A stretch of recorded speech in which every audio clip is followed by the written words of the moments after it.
ہمارے چینل میں خوش آمدید۔ چلیں شروع کرتے ہیں آج کی کہانی۔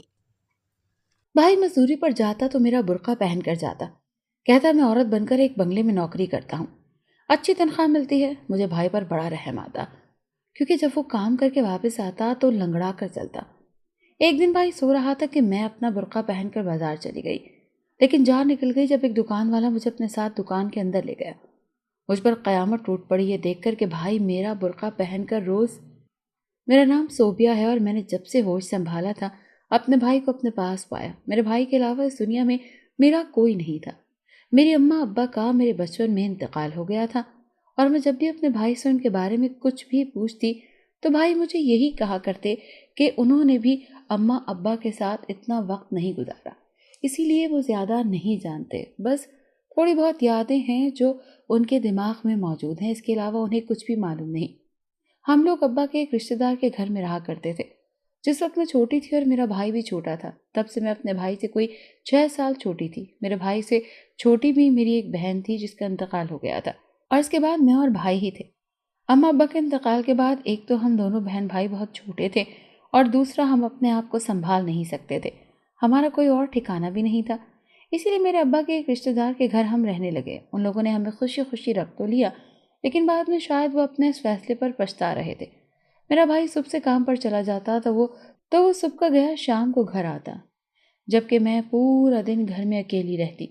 ویسے تو گھر میں وہ آنٹی بھی موجود ہوتی تھیں جن کے گھر ہم رہ رہے تھے، اور ان کی اپنی بیٹیاں بھی ہوتی، لیکن مجھے ایسا لگتا کہ اتنے لوگوں کی موجودگی میں بھی میں اکیلی تھی، کیونکہ وہ لوگ شروع میں تو مجھ سے بات کر لیا کرتے تھے، لیکن اب وہ مجھ سے کم ہی بات کرتی، بلکہ یہ کہنا ٹھیک ہوگا کہ وہ مجھ سے صرف کام کی بات کرتی۔ اس کے علاوہ نہ تو وہ مجھ سے بات کرنا پسند کرتی تھی اور نہ ہی ان کی بیٹیاں مجھ سے بات کرتی تھی۔ بھائی نے کہہ کر مجھے اسکول لگا تو دیا، لیکن میں اسکول سے واپس آ کر ان کے کہنے کے مطابق سارے کام کیا کرتی، جبکہ ان کی اپنی بیٹیاں اسکول سے واپس آنے کے بعد سو جایا کرتی۔ مجھے بھی نیند آیا کرتی، لیکن مجھے ڈر بھی لگتا کہ اگر میں نے کوئی کام نہ کیا تو مجھے ڈانٹ پڑے گی۔ کبھی کبھی تو ایسا بھی ہوتا کہ مار بھی پڑ جایا کرتی، لیکن میں نے اپنے بھائی سے یہ باتیں چھپائی تھیں، کیونکہ میں نہیں چاہتی تھی کہ وہ اور پریشانیوں کے ساتھ زندگی گزارے۔ میرے بھائی کو اس چیز کی پریشانی بھی ہوا کرتی تھی۔ میرا بھائی تو پہلے ہی اپنی مشکلات میں الجھا ہوا تھا۔ میں اسے مزید پریشان نہیں کرنا چاہتی تھی، اسی لیے خاموشی سے ان لوگوں کی ہر بات برداشت کرتی، اور جو کام مجھے کرنے کے لیے کہتے وہ کر دیا کرتی۔ وقت اسی طرح سے گزر رہا تھا، اور پھر اچانک سے میرے بھائی کا کہنا تھا کہ اسے کسی دوسرے شہر میں کوئی اچھا کام ملا ہے، کچھ عرصے کے لیے وہ دوسرے شہر جا رہا ہے۔ بھائی کا کہنا تھا کہ اگر وہ کام اچھا ہوا اور اس میں فائدہ ہوا تو وہ مجھے اپنے ساتھ ہی وہاں پر بلا لیں گے۔ میں انہیں روکنا تو چاہتی تھی، کیونکہ میں جانتی تھی کہ بھائی کے جانے کے بعد میں بالکل اکیلی رہ جاؤں گی، لیکن انہوں نے کہا کہ وہ کام اچھا ہے، اسی لیے میں نے انہیں جانے دیا، کیونکہ اس سے پہلے میرا بھائی بہت مشکل کام کرتا تھا۔ میرا بھائی محنت مزدوری کر کے آتا، جس سے میرا اور بھائی کا گزارا ہوتا، اور سارے پیسے لا کر آنٹی کو دے دیا کرتا۔ آنٹی کو پیسے دیتے دیکھ لیا میں نے، جو یہ سمجھ رہی تھی کہ انہوں نے میرے ابا کی وجہ سے ہم یتیم بچوں کو سہارا دیا ہوا تھا، لیکن اب مجھے سمجھ آئی تھی کہ وہ ہمیں اس گھر میں رہنے اور کھانا دینے کے پیسے میرے بھائی سے وصول کرتی تھی۔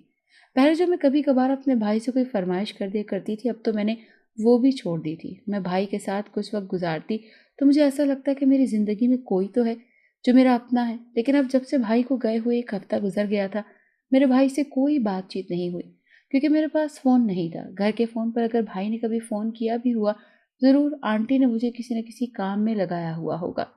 یہاں کے لوگوں میں اور بھی تبدیلی آ گئی۔ پہلے بھائی کا تھوڑا ڈر موجود تھا، وہ بھی ختم ہو گیا، اور سب سے زیادہ فائدہ تو میرے بھائی کے جانے کا ندیم کو ہوا تھا۔ ندیم میرے بابا کے انہی رشتہ داروں کا بیٹا تھا جن کے گھر پر ہم لوگ رہ رہے تھے۔ وہ انسان مجھے بچپن سے ہی سخت ناپسند تھا۔ وہ اپنی پڑھائی کی وجہ سے ہاسٹل میں ہوتا، کیونکہ وہ بدتمیز انسان تھا، گھر میں ہی ہر وقت اپنی بہنوں سے جھگڑا کرتا رہتا۔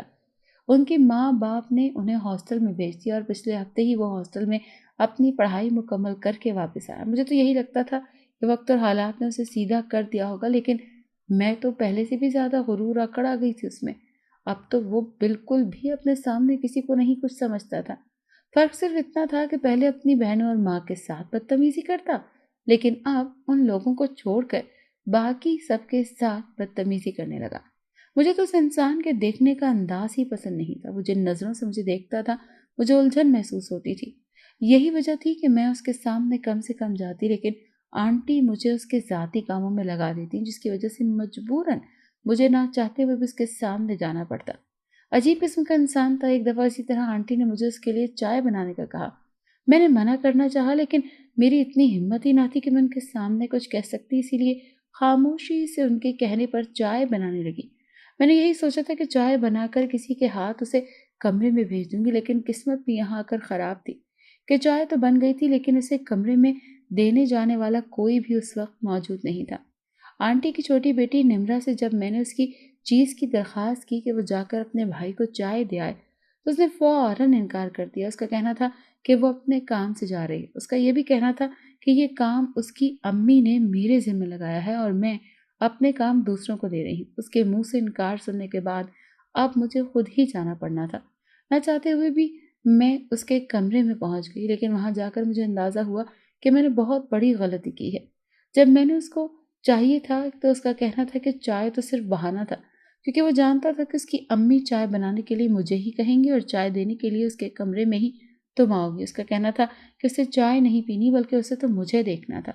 ساتھ ساتھ اس کا یہ بھی کہنا تھا کہ وہ مجھے پسند کرنے لگا ہے، بہت جلد اپنی اماں سے اس بارے میں بات کرے گا، لیکن جب تک وہ اپنی امی سے بات نہیں کر لیتا تب تک وہ مجھ سے دوستی کرنا چاہتا ہے تاکہ ہم دونوں ایک دوسرے کو جان لیں۔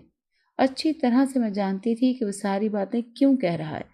وہ شادی کا لالچ دے کر استعمال کرنا چاہتا تھا۔ میں ایسا ہونے نہیں دے سکتی تھی، اسی لیے میں انکار کرائی، اور اس سے پہلے کہ وہ یہاں ہوتا مجھے اس سے شادی کرنے میں کوئی دلچسپی نہ تھی اور نہ ہی دوستی کرنے میں۔ یہ کہہ کر میں وہاں سے بھاگتی ہوئی اپنے کمرے میں آ گئی۔ کہہ تو دیا تھا، لیکن اب ڈر بھی لگ رہا تھا کیونکہ میں اس انسان کو اچھی طرح سے جانتی تھی۔ وہ اتنے آرام سے انکار قبول کرنے والا نہیں تھا۔ وہ ایک نمبر کا آوارہ انسان تھا۔ یہ بات میں اچھی طرح سے جانتی تھی۔ رات دیر تک وہ گھر میں باہر رہتا، صبح دیر تک سوتا رہتا۔ آنٹی کا تو یہی کہنا تھا کہ ان کا بیٹا اتنی مشکل زندگی گزار کر آیا ہے اور اب اگر اسے گھر کا سکھ ملا ہے تو اتنے عرصے سے اس نے اپنی مرضی سے زندگی نہیں گزاری، اب جبکہ اتنے سال کے بعد اسے اپنی مرضی کا تھوڑا سا وقت ملا ہے تو ایسے میں وہ اسے پریشان نہیں کرنا چاہتی۔ اور میں اس انسان کی حرکتیں دیکھ کر یہ سوچا کرتی تھی کہ ایسا ممکن ہی نہیں کہ اس نے ہاسٹل میں بھی ایسی زندگی گزاری ہو۔ اسے دیکھ کر تو کہیں سے بھی نہیں لگتا کہ اس نے کبھی بھی کوئی پابندی جھیلی ہوگی۔ مجھے تو یہی لگتا ہے کہ وہ ہاسٹل میں بھی اپنی منمانی کرتا رہا ہوگا۔ خیر، مجھے اس سے کوئی لینا دینا نہیں تھا۔ وقت اسی طرح سے گزر رہا تھا اور میرے بھائی کو گئے ہوئے 2 مہینے گزر گئے۔ ان 2 مہینوں میں میرے بھائی سے صرف 2 مرتبہ ہی بات ہوئی تھی۔ جب بھی میری ان سے بات ہوتی تو میں ان سے یہی پوچھتی کہ وہ کب آئیں گے، جبکہ وہ ہر بار مجھ سے یہی کہا کرتے تھے کہ وہ جلد ہی آئیں گے۔ میں انہیں سب سچ بتا کر پریشان نہیں کرنا چاہتی تھی۔ سچ تو یہ تھا کہ مجھے اب اس گھر میں رہتے ہوئے خوف محسوس ہو رہا تھا۔ اور باتیں تو ایک طرف رہیں، جب ان کے بیٹے کی بری نظر ہر وقت میرا پیچھا کرتی، یہی بات مجھے سب سے زیادہ خطرناک لگتی۔ میں بس اللہ تعالیٰ سے یہ دعا کرتی تھی کہ بھائی جلدی واپس آ جائیں یا پھر مجھے بھی اپنے ساتھ لے جائیں۔ ایک دن اسی طرح قریبی محلے میں شادی تھی جس میں سب لوگ جانے کے لیے تیار تھے۔ آنٹی نے مجھے بھی چلنے کے لیے کہا تو میں فوراً تیار ہونے لگی کیونکہ یہاں سے سب جا رہے تھے۔ وہاں پر میرا گھر میں رہنا ٹھیک نہیں تھا۔ میرا تیار ہو کر نیچے پہنچی تو یہ خبر سننے کو ملی کہ وہ سب لوگ شادی پر جا رہے ہیں لیکن مجھے گھر میں رہنا ہوگا۔ وجہ یہ تھی کہ ان کے صاحبزادے کے اینڈ ٹائم پر طبیعت خراب ہو گئی اور اس کا کہنا تھا کہ وہ شادی میں نہیں جا رہا۔ ساتھ ساتھ ان کا یہ بھی کہنا تھا کہ گھر میں اس کے لیے کسی کو چھوڑ کر جانا ہے جو کہ اس کے کھانے کے لیے کچھ بنا دے، اور پھر جب کام کی باری آتی تھی تو سب سے پہلا نام میرا ہی لیا جاتا۔ آنٹی کی اپنی بیٹیوں نے اس بات سے صاف انکار کر دیا کہ وہ تو گھر میں موجود رہ کر کسی کام کو ہاتھ نہیں لگاتی تھی اور آج تو پھر وہ کسی فنکشن میں جا رہی تھی۔ ایسے میں اپنا فنکشن چھوڑ کر گھر پر رہنا، کام کرنا تو ناممکن سی بات تھی۔ وہ لوگ شادی بیاہ پر جانے کے لیے ایک دوسرے سے لڑا کرتی تھیں اور اب جب کہ وہ سب لوگ جانے کے لیے تیار کھڑی تھی تو ایسے میں ان میں سے کسی کا گھر میں رکنا تو ایک خیال اور خواب ہی ہو سکتا ہے۔ اب مجھے خطرے کی گھنٹی بجتی ہوئی محسوس ہوئی اور جس بات کا مجھے ڈر تھا وہی ہوا۔ انہوں نے مجھے گھر پر رکنے کے لیے کہا اور ان کا کہنا تھا کہ میں گھر پر رک جاؤں اور اپنے بھائی ندیم کا خیال رکھوں۔ خیال تو میں نے اس کا رکھ ہی لیا تھا، لیکن اگر واقعی وہ مجھے اپنی بہن سمجھتا، کیونکہ میں اس کی نیت اچھی طرح سے جانتی تھی، اسی لیے میں کسی صورت بھی گھر میں اکیلے نہیں رہنا چاہتی تھی۔ اسی لیے میں نے اپنے اندر ہمت پیدا کی اور آنٹی سے کہہ دیا کہ مجھے بھی شادی میں ان کے ساتھ جانا ہے، وہ کسی اور کو گھر چھوڑ جائیں۔ جبکہ میری یہ بات سن کر وہاں پر موجود سبھی لوگ حیران ہوئے کیونکہ اس سے پہلے میں نے کبھی بھی ایسا کچھ نہیں کہا۔ میں نے ویسے بھی گھر سے باہر جانے کی زیادہ عادت نہیں رکھی تھی، اپنے کالج کے علاوہ میں کہیں بھی آتی جاتی نہیں تھی، اور آج میں خود کہہ رہی تھی کہ مجھے ان کے ساتھ شادی پر جانا ہے۔ میری یہ بات سنی تھی کہ آنٹی نے میری اچھی خاصی عزت افزائی کی۔ ان کا کہنا تھا کہ انہوں نے نہ تو مجھ سے کوئی مشورہ مانگا ہے اور نہ ہی میری رائے مانگی ہے، جو بھی انہوں نے مجھے کرنے کے لیے کہا ہے مجھے وہی کرنا ہے، اور خاموشی سے جا کر میں کپڑے تبدیل کروں اور جو کچھ ندیم کہے اسے فوراً سے پہلے بنا کر دوں۔ پھر آنٹی کے گھر سے نکلنے کے بعد میرے پیروں تلے سے زمین نکلتی جا رہی تھی۔ اب تو مجھے صاف طور پر نظر آ رہا تھا کہ سامنے اب میری موت ہے۔ یہ بات تو میں اچھی طرح سے جانتی تھی کہ اس کی طبیعت بالکل ٹھیک ہے، اس نے جان بوجھ کر یہ سب کچھ کیا ہے، اسی لیے ان لوگوں کے جاتے ہی میں اپنے کمرے کی طرف بھاگی، لیکن اس سے پہلے میں وہاں سے نکل سکتی اس نے میرا ہاتھ پکڑ لیا، مجھے روک لیا اور مجھے دیکھ کر ہنسنے لگا۔ اس کا کہنا تھا کہ یہ سب کچھ اس نے جان بوجھ کر کیا ہے تاکہ وہ میرے ساتھ گھر میں اکیلا رہ سکے اور اس سے موقع مل سکے۔ مجھے اپنے ساتھ لے کر جانا چاہتا تھا، لیکن میں اپنی پوری کوشش کر رہی تھی کہ اس کے ہاتھ سے اپنا ہاتھ نکال سکوں۔ مسلسل کوشش کے باوجود بھی میں اپنا ہاتھ اس کے ہاتھ سے چھڑوا نہیں پا رہی تھی۔ اب دل میں اللہ کو یاد کرنے کے علاوہ میرے پاس اور کوئی راستہ نہیں تھا۔ اس سے پہلے کہ وہ گھٹیا انسان مجھے وہاں سے لے کر جاتا، باہر کا دروازہ کھلا، کوئی اندر آیا۔ آنے والے کو دیکھ کر جہاں میرے چہرے پر خوشی کی لہر دوڑ گئی، وہاں پر دوسرے شخص پر غصہ طاری ہوا، کیونکہ سامنے میرا بھائی کھڑا تھا۔ میرے بھائی کو دیکھتے ہی اس نے میرا ہاتھ چھوڑ دیا۔ اس سے پہلے کہ وہ اپنے کمرے میں جاتا، میرے بھائی نے اسے پکڑ لیا اور مارنا شروع کر دیا، اور اس دن پہلی بار میں نے اپنے بھائی کو کسی کو اس طرح سے مارتے دیکھا۔ اس کے منہ اور ناک سے خون نکلنے لگا، جبکہ میں نے بھائی کو روکنے کی بہت کوشش کی کہ وہ اسے چھوڑ دیں، لیکن بھائی نے تو جیسے ارادہ کر لیا تھا کہ آج اس گھٹیا انسان کی جان ہی لے کر چھوڑیں گے۔ میرے لاکھ منع کرنے پر بھی بھائی نے اس کو مارنا نہیں چھوڑا۔ جب اچانک سے مجھے آنٹی کے چیخنے کی آواز آئی، وہ بھاگ کر اپنے بیٹے کے پاس پہنچی۔ ساتھ انکل بھی موجود تھے۔ انکل نے بھائی کو اپنے بیٹے سے دور کرنے کی کوشش کی اور آخرکار وہ اس میں کامیاب ہو گئے، لیکن ان کے بیٹے کا حال بہت برا تھا۔ آنٹی جاتے ہوئے اپنا پرس گھر بھول گئی تھی۔ وہ لوگ وہیں لینے کے لیے واپس آئے تھے، لیکن سامنے کا منظر دیکھ کر انہوں نے شور مچانا شروع کر دیا۔ جب یہ بات انہوں نے بھائی سے پوچھی کہ انہوں نے ان کے بیٹے کو کیوں مارا، تو بھائی نے ان سے یہی کہا کہ کس بات پر جھگڑا ہو گیا تھا۔ بھائی کو غصہ آ گیا۔ یہ بات سنی تو ان کے گھر میں ایک طوفان مچ گیا۔ آنٹی تو کھڑے کھڑے مجھے اور بھائی کو گھر سے باہر نکال دیا۔ جب میں نے بھائی سے یہی کہا کہ انہوں نے ان سب لوگوں کو سچ کیوں نہیں بتایا، تو بھائی کا کہنا تھا اگر وہ سچ بتا بھی دیتے تو اس بات پر کسی نے بھی یقین نہیں کرنا تھا، بلکہ الٹا ان سب لوگوں نے مجھ پر انگلی اٹھانی تھی، اور یہ بات ان سے بالکل برداشت نہ ہوتی کہ ان کی بہن پر کوئی انگلی اٹھائے۔ یہی وجہ تھی کہ انہوں نے یہ جھوٹ بولا۔ بھائی کا کہنا تھا کہ اس انسان کو تو وہ بہت اچھے طریقے سے سیدھا کر لے گا، لیکن فی الحال ہمیں یہاں سے جانا ہوگا۔ بھائی کا کہنا تھا کہ اگر وہ لوگ ہمیں گھر سے نہ نکالتے تب بھی اب کبھی وہ ایسے گھر میں نہ خود رہتے اور نہ ہی مجھے اس گھر میں رہنے دیتے۔ رات کے وقت اور تو کچھ سمجھ نہ آیا جب ہم بھائی کے قریبی دوست کے گھر چلے گئے۔ اس گھر میں بھائی کے دوستوں کے علاوہ کوئی نہیں تھا۔ 2 دن ہم لوگوں نے وہاں گزارے۔ بھائی نے الگ سے ہمارے رہنے کا بندوبست کر لیا، جبکہ ان کے دوست کا کہنا تھا کہ ہم لوگ اسی گھر میں رہ سکتے ہیں، لیکن بھائی کا کہنا تھا کہ اگر وہ اکیلے ہوتے تو اس کے ساتھ رہ لیتے، لیکن ان کے ساتھ ان کی بہن بھی ہیں، تو ایسے میں وہ کسی کے گھر رہنا پسند نہیں کرتے۔ بھائی کی یہ بات سن کر ان کا دوست بھی خاموش ہو گیا۔ بھائی مجھے لے کر ایک دوسرے کمرے اور گھر میں شفٹ ہو گئے۔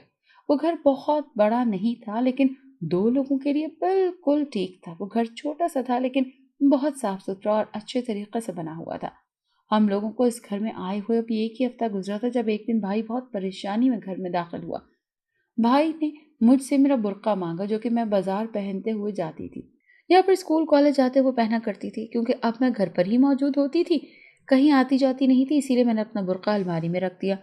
مجھے حیرت ہوئی کہ بھائی مجھ سے میرا برقع کیوں مانگ رہے ہیں۔ جب بھائی سے وجہ پوچھی تو ساتھ ساتھ برقع دے دو، تو بھائی کا کہنا تھا کہ وہ جس جگہ نوکری کرتے تھے ان لوگوں نے انہیں نوکری سے نکال دیا اور اب ان کے پاس کرنے کے لیے اور کوئی کام نہیں ہے۔ ان کا کہنا تھا کہ ایک بنگلے میں کام ہے، لیکن وہاں پر انہیں کام کے لیے عورت کی ضرورت ہے۔ بھائی کا کہنا تھا کہ اس نے یہی سوچا تھا کہ وہ برقع پہن کر عورت بن کر چلا جایا کرے گا، کیونکہ وہ کام ایک بنگلے میں ہی اور اس کی تنخواہ بھی اچھی تھی۔ بھائی کا کہنا تھا کہ جب تک انہیں کوئی اور کام نہیں مل جاتا وہ یہ کام ضرور کریں گے، کیونکہ گھر بیٹھے رہنا ان کے لیے ممکن نہیں تھا۔ ایک تو گھر کا کرایہ دینا ہوتا تھا اور دوسرا کھانے پینے کا خرچہ بھی۔ بھائی کی مجبوری کو دیکھتے ہوئے میں خاموش ہو گئی۔ میں نے اپنا برقع اٹھا کر انہیں دیا اور پھر بھائی روزانہ مزدوری پر جاتے ہوئے میرا برقع پہن کر چلے جاتے، کیونکہ ان کا کہنا تھا کہ وہ ایک بنگلے میں عورت بن کر کام کرتے ہیں جبکہ انہیں اچھی تنخواہ ملتی ہے۔ مجھے بھائی پر بہت ترس آتا، میری وجہ سے انہیں یہ سب کچھ کرنا پڑ رہا تھا۔ اگر میں نہ ہوتی تو بھائی کو یہ نوکری نہ کرنا پڑتی۔ ابھی بھائی کو کچھ ہی دن ہوئے تھے وہاں پر کام کرتے ہوئے۔ میں نے پوچھا تو ان کا کہنا تھا کہ کام کرتے وقت تھوڑی سی چوٹ لگی تھی۔ جانتی تھی کہ میرا بھائی میری خاطر اتنی محبت کرتا ہے کہ مجھے بھائی پر بڑا ترس آتا ہے۔ اگر میں بھائی کی ذمہ داری نہ ہوتی تو میرا بھائی اکیلا تو نہیں رہ سکتا تھا۔ میری وجہ سے بھائی کو الگ گھر لینا پڑا اور پھر اس کا رویہ اور اوپر سے خرچے زیادہ ہو گئے۔ ایک دن اسی طرح چھٹی کا دن تھا جب بھائی اپنے کام پر نہ گیا، اور اس دن وہ سو رہا تھا جب میں اپنا برقع اٹھایا اور پہن کر بازار چلی گئی، کیونکہ مجھے گھر کا کچھ سامان لینا تھا اس سے پہلے کہ میں اپنے بھائی کے ساتھ جا کر کچھ لاتی۔ لیکن اس دن بھائی کا سوتا دیکھ کر اس کی نیند خراب کرنا مجھے اچھا نہیں لگا، اسی لیے میں اکیلی ہی چلی گئی۔ لیکن جان نکل گئی جب ایک دکاندار والا مجھے اپنی دکان میں اندر لے گیا۔ مجھ پر قیامت ٹوٹ پڑی یہ دیکھ کر کہ میرا بھائی برقع پہن کر روز یہاں اس دکان پر آتا ہے اور یہ کام کرتا ہے، کیونکہ وہاں دکان پر سامنے تو دوسری چیزوں کی دکان تھی جبکہ اس کے پیچھے گودام میں چرس کی بوریاں بھری پڑی تھی، اور وہ آدمی مجھے ہمیشہ یہ بتا رہا تھا کہ آج رات ان کو ان ساری بوریوں کو شہر سے باہر بھیجنا ہے۔ اب میں سمجھ گئی تھی کہ وہ بھائی مجھے میرا بھائی جو سمجھ رہا تھا وہ نہیں تھا، اسی لیے مجھے یہ سب بتا رہا تھا۔ وہ مجھے اور کیا کچھ بتا رہا تھا مجھے کچھ سمجھ نہیں آ رہا تھا، بس اتنا یاد تھا کہ اس نے بیچ میں کہیں لڑکیوں کا بھی ذکر کیا تھا، کچھ لڑکیوں کو بھی دوسرے شہر بھیجنا تھا۔ تو میرا بھائی اس طرح کے غیر قانونی کام کرتا تھا؟ یہ بات سن کر مجھے ابھی تک اپنے کانوں پر یقین نہیں ہو رہا تھا کہ جہاں پر وہ کام کرتے ہیں کیا وہاں اس طرح کے کام ہوتے ہیں۔ میں بھاگ کر اپنے گھر واپس آ گئی۔ گھر پہنچی تو بھائی جاگ چکا تھا۔ مجھے دیکھ کر حیران بھی ہوا کہ میں اکیلے کہاں سے آ رہی ہوں۔ جب انہوں نے مجھ سے پوچھا تو میں نے ان سے صاف الفاظ میں یہی کہہ دیا، جہاں پر وہ کام کرتے ہیں وہیں سے ہو کر آ رہی ہوں۔ میری بات سن کر بھائی خاموش ہو گئے۔ ان کے چہرے کو دیکھ کر اندازہ ہو رہا تھا کہ میری بات ان کو اچھی نہیں لگی۔ بھائی کا کہنا تھا کہ میں گھر سے اکیلی باہر کیوں گئی، جب میں نے ان سے یہی کہا کہ وہ میرے اکیلے جانے کو تو چھوڑ دے۔ یہ بات وہ کیا کرتے ہیں؟ مجھے یہ کہتے تھے کہ وہ ایک بنگلے میں کام کرتے ہیں جبکہ وہ تو میرا برقع پہن کر کہیں اور ہی جاتے ہیں۔ میں نے ان سے یہی کہا کہ اس آدمی نے مجھے بھائی سمجھ کر ساری باتیں بتا دی ہیں۔ میں نے بھائی سے یہی کہا کہ مجھے ان سے اس کام کی امید نہیں تھی۔ بھائی نے مجھے چپ رہنے کا اشارہ کیا۔ ان کا کہنا تھا کہ مجھے اب اکیلے کہیں نہیں جانا، چپ کر کے اس گھر کے اندر رہنا ہے، سارا سامان وہ خود لے کر آئیں گے۔ یہ کہہ کر وہ غصے سے باہر چلے گئے اور جاتے ہوئے دروازہ باہر سے بند کر دیا۔ میں اکیلی بیٹھ کر یہی سوچ رہی تھی کہ یہ سب کچھ کیا ہو گیا۔ میرا بھائی تو کبھی ایسا کرنے کا سوچ بھی نہیں سکتا تھا۔ میرا بھائی تو عورتوں کی اتنی عزت کرتا تھا، وہ ایسے میں کسی ایسے کام کا حصہ بنتا میں مان ہی نہیں سکتی تھی۔ میرا بھائی کچھ ایسا کر سکتا ہے؟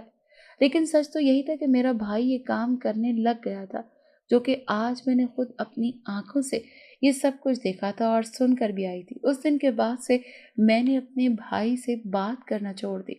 وہ گھر آتے تو میں نے کھانا دے کر دوسرے کمرے میں چلی جاتی۔ بھائی اچھی طرح سے جانتے تھے کہ میں ان سے ناراض ہوں، اور حیرت مجھے اس بات پر ہوئی کہ اس بار انہوں نے مجھے منانا بھی ضروری نہیں سمجھا۔ مجھے یہی لگ رہا تھا کہ میرا بھائی دنیا کے بہکاوے میں آ کر بدل گیا ہے، اپنی بہن کو بھول گیا ہے۔ کافی دن اسی طرح سے گزر گئے، ہم دونوں بہن بھائیوں کے بیچ میں کوئی بات نہ ہوئی۔ اور پھر ایک دن اسی طرح بھائی کو کھانا دینے کے لیے گئی اور کھانا دے کر واپس پلٹنے لگی تو بھائی نے مجھے اپنے پاس بیٹھنے کا کہا۔ ان کا کہنا تھا کہ آج وہ مجھے ساری حقیقت بتائیں گے، آج وہ مجھے میرے ہر سوال کا جواب دیں گے، میں ان سے پوچھ سکتی ہوں۔ جب میں نے ان سے پہلا سوال یہی پوچھا کہ مجھے سچ جاننا ہے، کیونکہ میں جانتی ہوں کہ میرا بھائی کبھی بھی یہ سب کچھ نہیں کر سکتا۔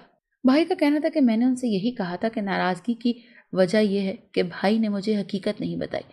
جب بھائی نے مجھے بتانا شروع کیا، بھائی کا کہنا تھا کہ وہ یہ کام کرتے ہیں، یہ سچ ہے، لیکن وہ کسی مقصد کے لیے کام کر رہے تھے۔ اس کام کا حصہ اس لیے بنے تاکہ وہ یہ کام کرنے والوں کو پکڑ سکیں۔ بھائی کا کہنا تھا کہ ان کا کام ہی ایسے لوگوں کو پکڑنا ہے۔ اس دن بھائی نے مجھے بتایا کہ وہ کچھ وقت ہی پہلے ISI کا حصہ بنے ہیں، یہی وجہ تھی کہ وہ اپنے کام اور ٹریننگ کی وجہ سے کچھ عرصے کے لیے دوسرے شہر گئے ہوئے تھے۔ بھائی کا کہنا تھا کہ ایسے لوگوں کو پکڑنا ہی ان کا کام ہے اور وہ بھیس بدل کر ان کو پکڑنا ان کا مشن ہے۔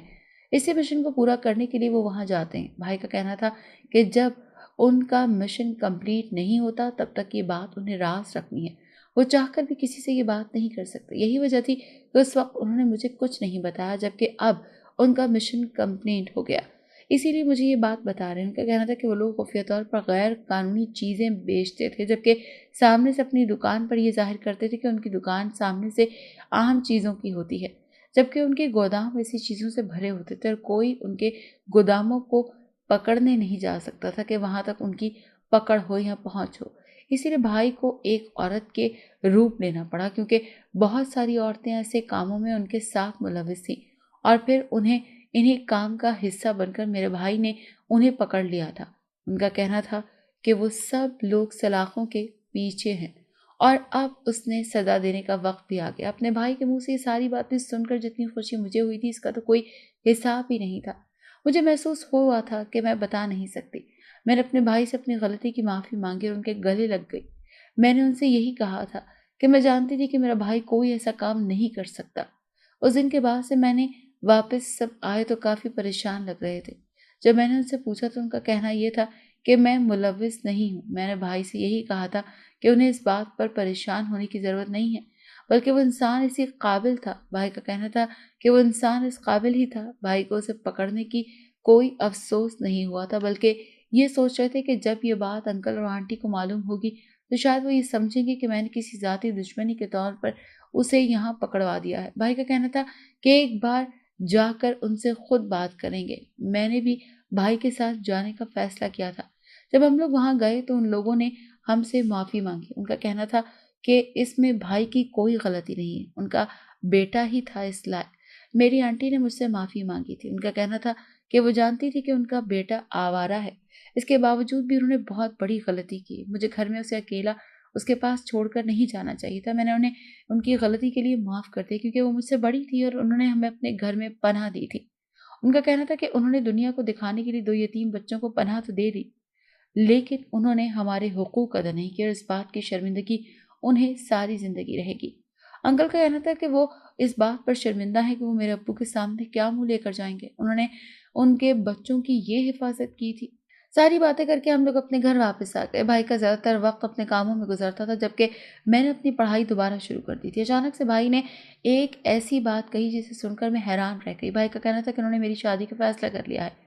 بھائی کا کہنا تھا کہ انہوں نے کسی کام سے شہر سے باہر جانا تھا، ایسے میں وہ مجھے اکیلا نہیں چھوڑ سکتے تھے۔ میں نے ان سے کہہ دیا تھا کہ مجھے بھی ابھی شادی نہیں کرنی، لیکن میرے بھائی کا کہنا تھا کہ ان کا جس قسم کا کام ہے اسی کام میں کبھی بھی کچھ بھی ہو سکتا ہے، اور وہ مجھے کسی مضبوط سہارے کے حوالے کر کے جانا چاہتے ہیں تاکہ اس بار اگر وہ شہر سے واپس جائیں تو ندیم جیسا کوئی درندہ بھی ان کے پاس موجود ہو۔ میں نے سب بھائی پر چھوڑ دیا تھا۔ کچھ سوچتے ہوئے بھائی نے میرا رشتہ طے کر دیا۔ بھائی نے اپنے کسی دوست کے ساتھ میرا رشتہ طے کیا تھا، اور بعد میں یہ بات مجھے معلوم ہوئی کہ جس کے گھر ہم لوگ ایک رات رہنے کے لیے گئے تھے اسی کے ساتھ بھائی نے میرا رشتہ طے کیا۔ وہ بھی میرے بھائی کے ساتھ ہی کام کرتا تھا۔ رشتہ ہونے کے کچھ دیر بعد ہی میرے بھائی نے میری شادی کی تاریخ طے کر دی تھی، اور وہیں پر سب کو بلوا لیا گیا تھا۔ آنٹی کی ساری بیٹیاں جو بچپن سے لے کر اب تک مجھے یہ احساس دلاتی رہی تھی کہ میں ان سے کمتر ہوں اور میرے پاس ان کے مقابلے میں وہ سب کچھ نہیں ہے، اور آج وہی میری قسمت کو دیکھ کر حیران ہو رہی تھی۔ انہوں نے تو کبھی سوچا بھی نہیں تھا کہ میری شادی اتنے اچھے، اتنے خوبصورت اور پڑھے لکھے انسان سے ہو سکتی ہے۔ وہ تو ہمیشہ مجھے اس بات کا احساس دلاتی تھی کہ میں ان سے کمتر ہوں اور میرے حصے میں ان کی جیسی چیزیں نہیں آئیں گی، جبکہ ایسا ہرگز نہیں تھا۔ جب اللہ ہمیں کچھ دینے پر آ جائے تو کوئی بھی انسان اسے روک نہیں سکتا، اور کوئی ہمیں کتنا گرانے کی کوشش کیوں نہ کر لے، لیکن اگر اللہ تعالیٰ ہمیں کوئی مقام دینا چاہتے ہیں تو کوئی انسان کچھ نہیں کر سکتا۔ سادگی سے نکاح کیا گیا تھا۔ میں رخصت ہو کر اپنے گھر آ گئی۔ ولیمے کی دعوت کے بعد میرا بھائی اپنے کام کے سلسلے میں دوسرے شہر چلا گیا، جبکہ اب کی بار جاتے ہوئے بھائی پوری تسلی کے ساتھ گئے تھے۔